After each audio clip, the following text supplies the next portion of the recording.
Hello and welcome back to Seaside Garage.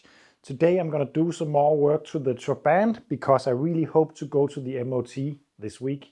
I was trying to do that a couple of weeks back, but I had issues with the engine and with the rear brakes. I have fixed the rear brakes now, they work as they are supposed to. I had to change that mechanism on the handbrake that actually pulls on, that actually pivots and pulls the brake shoes outwards. For some reason it didn't really fit, and I can't really explain why, but I fitted those from the 601 brake shoes, and now it works perfectly. So the rear brakes are now working exactly as they are supposed to. The handbrake is actually very strong now, and it's also called an emergency brake, so it's pretty nice that it works. Especially on a braking system with only one circuit, it is really important to have a handbrake that actually works. So that is sorted. Another thing is there is still air in the tires. Actually, I'm really happy about that because remember, I put these tires on myself, and that's the first time I ever fitted tires to rims. So the fact that they are holding air is making me quite proud. Also, the tires has transformed how the car feels on the road. It is now actually pretty comfortable and not as noisy as before. The old tires were a lot worse than I actually thought they would be. But that is great. What I think needs to be done before the MOT is some small stuff with the electric system. I had some issues with the rear lights, and I have some issues with the front headlights. And I also had a bit of an issue with the engine last time that cut out and was really hard to restart.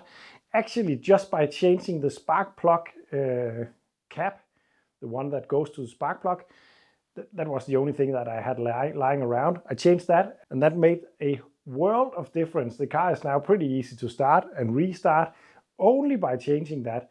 But of course, I would like to do a bit more than that. So I have also bought new cables, and actually new spark plugs and new ignition coils. That may be a bit overkill, but I want this car to be reliable. I'm not going to change anything on the ignition point system just yet because I am considering going to an electric ignition, and the system that is on it right now is pretty good. So I'm not going to do anything about that just now. I already changed one of the headlights. This is the old one. It's slightly painful to remove it from the car because there is the DDR symbol emblem down here. I don't know if it picks up, but it's pretty cool. But these, yeah, they could be saved, but I would have to take them apart. I'm gonna keep them anyway just because it's fun. But in here it's no longer a reflective surface, and it looks like rust, but it is actually not. It's just the backside of the brown glass that is shining through. So I bought new ones of these. And today we're gonna fit the other one. I already fitted one.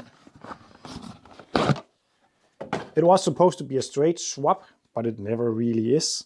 I have to do some wiring to get it to work because the old one had the entire system combined in the socket, the main socket, but not on this system, so I will have to rewire it slightly. But other than that, they look really nice. Like that.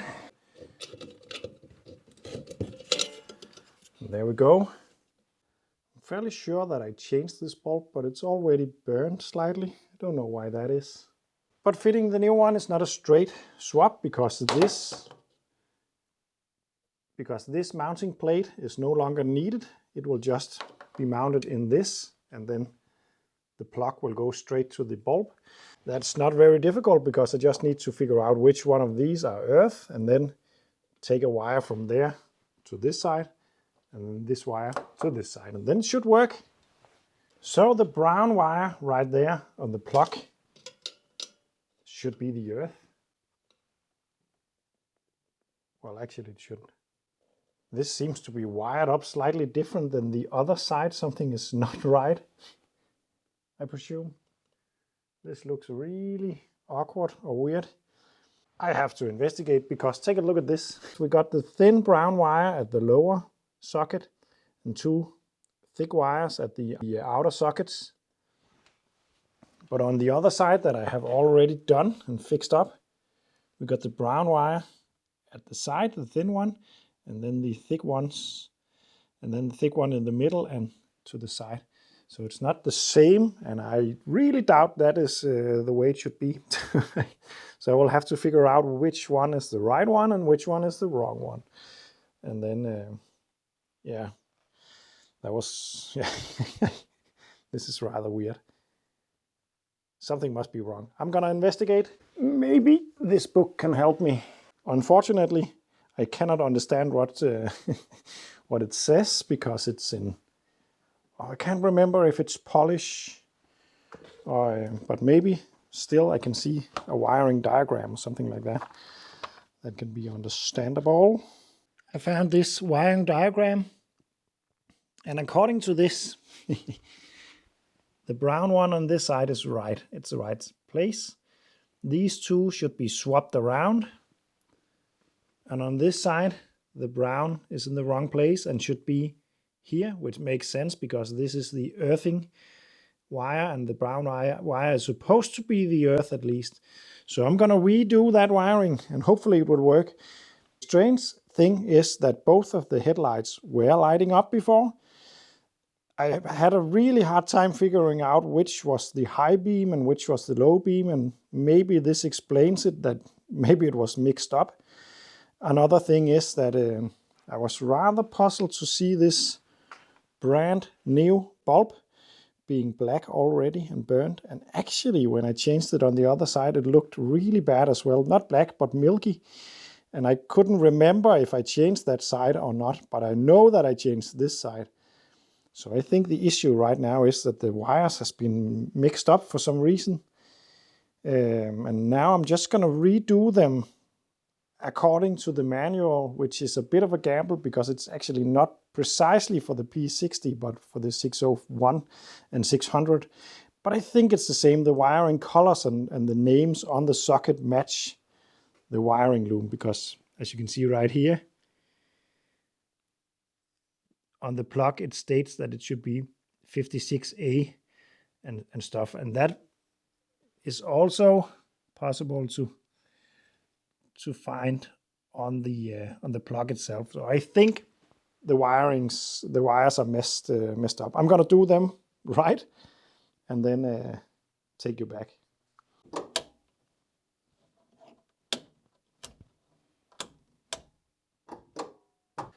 I expect this to be high beam. No, this is high beam. This is low beam. It seems to work fine now.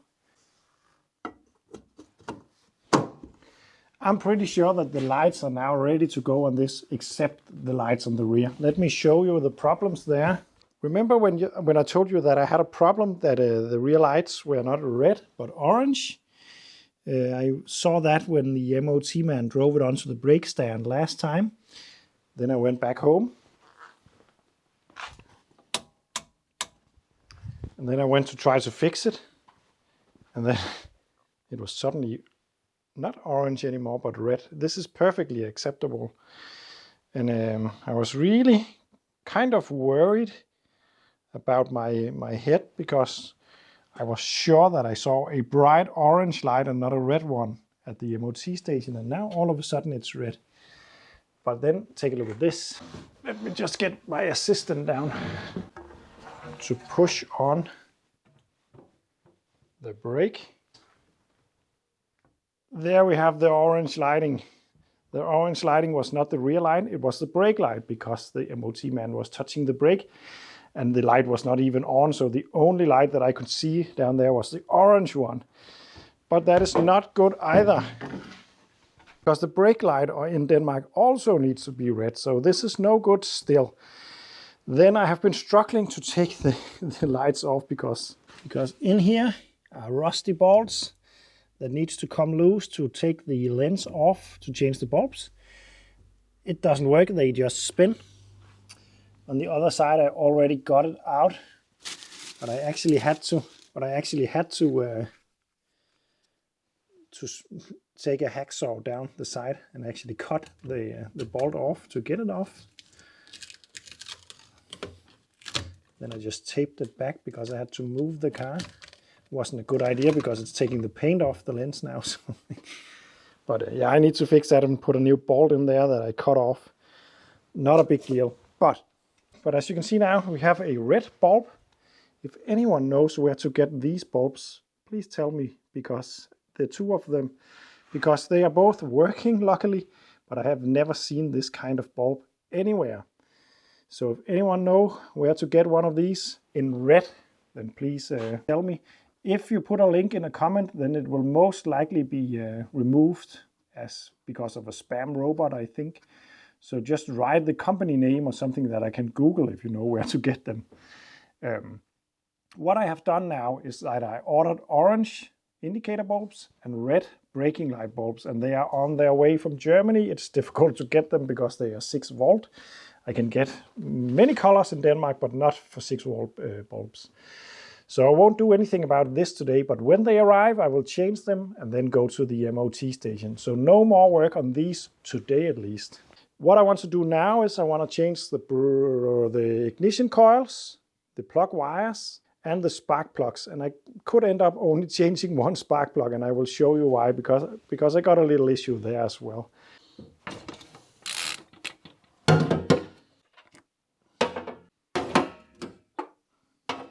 Here we have a new spark plug, and according to the manual it should be gapped at 0.6. And it is, so that's perfect. One new spark plug to go in. The other spark plug is not so simple, because as you can see, there is this coil, a helicoil kind of inset. Maybe someone has destroyed the thread in the cylinder head at some point and then put this in. This was not supposed to come out with the spark plug. As you can see, it's dented there, so it should stay in there. But that didn't work. No, actually, I'm not going to change this. I don't dare, because I think the possibility or chance of destroying this is so high, and that would ruin my chance to go to the MOT this week. I'm going to install this old spark plug again, and then in the future I'll try to get a used cylinder head for this, because this is no good. Of course it could be fixed, but if I can get a cheap cylinder head, that's the thing I'm gonna do. So back with that, like this, and then I'm gonna try to change those ignition coils. That's one out, like this. So I'm just gonna change the rest of this, and then it should be ready to test if it still works, and if it starts easy or it's still hard to start, we'll see. So be back in a second. So now I changed both ignition coils and the wires and one spark plug. The other one will be changed in the future. Let's see if it still fires up, and if it does, then it should be ready to a proper MOT attempt, because now the brakes work, the light is going to work when I get those bulbs, and it's able to start. That was actually the biggest concern last time, because a car that is unreliable to start will not pass an MOT in Denmark. Let's try to turn the key.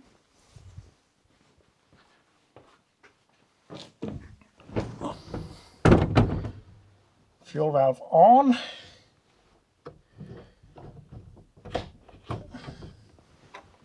Choke out. And then.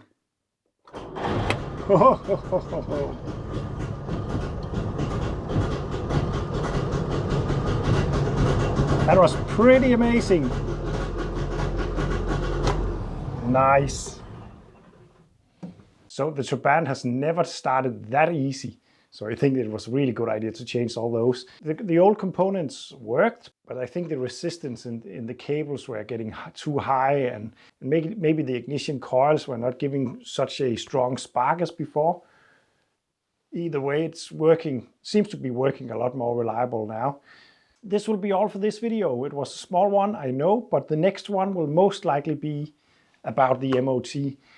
And if it passes, then I'm gonna start doing all the other stuff, get new carpets in the car, fix all the weather strippings and window seals and all that, and begin to drive this car. I'm really looking forward to do that, because it seems to be a really fun car to drive around in. So thank you for watching, and see you in the next one.